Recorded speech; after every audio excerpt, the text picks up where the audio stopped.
നമസ്കാരം. കഥകൾ കേൾക്കാൻ ഇഷ്ടമില്ലാത്തവർ ആരാ ഉള്ളത്? ഒരു കൊച്ചു കഥ ഞങ്ങൾ ഇവിടെ അവതരിപ്പിക്കുന്നു.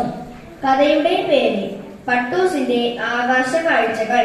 കഥാപാത്രങ്ങൾ: ആബിദ അക്ഷര, പട്ടൂസ് വൃഷിൻ കൃഷ്ണ, അമ്പിളി മാമൻ ശ്രീശബരി, മേടക്കാറ്റ് ഇഷാൻ വിനോദ്, ആഖ്യാതാവ് ക്രിസ്റ്റോ PS. ആബിദ കുട്ടിക്ക് പട്ടം പറക്കാൻ വലിയ ഇഷ്ടമാണ്. ഒരു ദിവസം അവൾ മനോഹരമായ പല വർണ്ണത്തിലുള്ള ഒരു പട്ടമുണ്ടാക്കി. അവൾ അതിനെ പട്ടൂസ് എന്ന് സ്നേഹത്തോടെ വിളിച്ചു. ഹിയട ഹിയ, ഹായ്, എന്തു രസം ഇങ്ങനെ പറക്കാൻ. പട്ടൂസെ സൂക്ഷിച്ച്. ഹോ, അപ്പോഴേക്കും ദേ തുടങ്ങി പിടിച്ചു വലിക്കാൻ. ആദ്യമായി പറക്കുകയാണ് പട്ടൂസ്. ഈ പിടിവലി അവനൊട്ടും പിടിക്കുന്നില്ല. നന്നായിട്ടൊന്നും പറക്കാനും സമ്മതിക്കില്ലേ? കഷ്ടം തന്നെ. പട്ടൂസെ, വല്ലാതെ മുകളിലേക്കൊന്നും പോകല്ലേ, കാറ്റടിച്ച് ജലദോഷം പിടിക്കും. രാത്രിയാകുമ്പോൾ വേഗം താഴേക്ക് വരണേ. ആകാശത്തെത്തിയപ്പോൾ കഥയാകെ മാറി. മാനത്തിനുണ്ടോ വല്ല അതിരും വരമ്പും? നീണ്ടു പരന്നതിനെ കിടക്കുകയല്ലേ.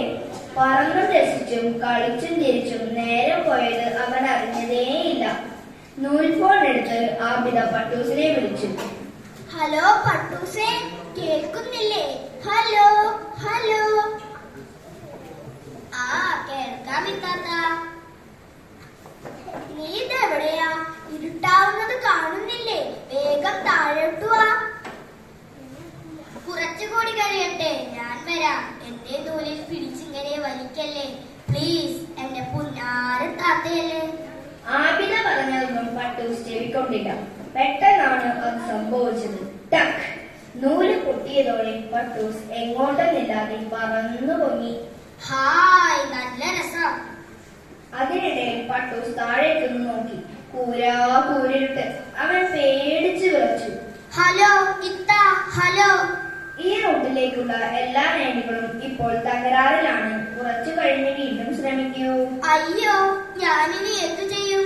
അയ്യോ അയ്യോ. എന്തിനാ മോനെ കരയുന്നത്? അമ്പിളി മാമനോ? എനിക്ക് ദേ കാണണം. എവിടെയാ അവളുടെ വീട്? എനിക്കറിയില്ല ബാവ. അറിയില്ലേ? ഇനി ഇപ്പോൾ എന്തു ചെയ്യും? അമ്പിളി മാമൻ താടി ഉള്ളിഞ്ഞുകൊണ്ട് അല്പനേരം ചിന്തയിലാണ്ടു. ഹലോ, മേലക്കാറ്റല്ലേ? ഒരു സഹായം വേണമല്ലോ. എന്താ വേണ്ടത്? പറയൂ. ഈ പട്ടൂസിനെ ആബിദക്കെത്തിക്കണം. വേഗം വേണം. അതിന് എവിടെയാ ആബിദക്കുട്ടിയുടെ വീട്? ശതാ, ഇതാണിപ്പോ നന്നായത്. നീയല്ലേ എല്ലായിടത്തും മൂളിപ്പാട്ടും പാതി കറങ്ങി നടക്കുന്നത്. നിനക്കറിയില്ലേ അവളുടെ വീട്? എന്തോ പിടികിട്ടിയതുപോലെ മേടക്കാറ്റ് പട്ടൂസിനെ വാരിയെടുത്തു. അവയെ തോളത്തിരുത്തി സാവകാശം താഴോട്ട് പറന്നു പറന്നു പോയി. എനിക്കൊരു പാട്ട് പാടി തരാമോ മേടക്കാറ്റ്?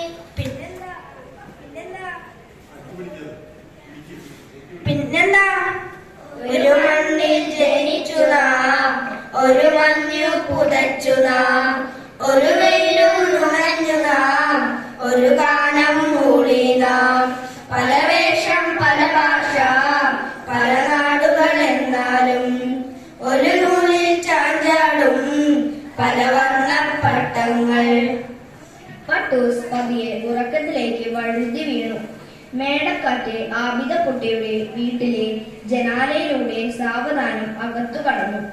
നീലവിരിപ്പിട്ട പായയിൽ ഉറങ്ങുന്ന അവളുടെ അടുത്ത് പട്ടൂസിനെ പതുക്കെ കിടത്തി. രണ്ടുപേരുടെയും കവിളിൽ ഉമ്മ കൊടുത്ത് മേടക്കാറ്റ് തിരികെ പറഞ്ഞു. പൂത്തു നിൽക്കുന്ന കൊന്ന മരത്തിന്റെ മുകളിലൂടെ വർണ്ണപ്പട്ടങ്ങൾ പാറി പറക്കുന്നത് സ്വപ്നം കണ്ടു പട്ടൂസും ആബിദ കുട്ടിയും. ഇതോടെ ഞങ്ങളുടെ കഥ ഇവിടെ അവസാനിക്കുന്നു. എല്ലാവർക്കും നന്ദി.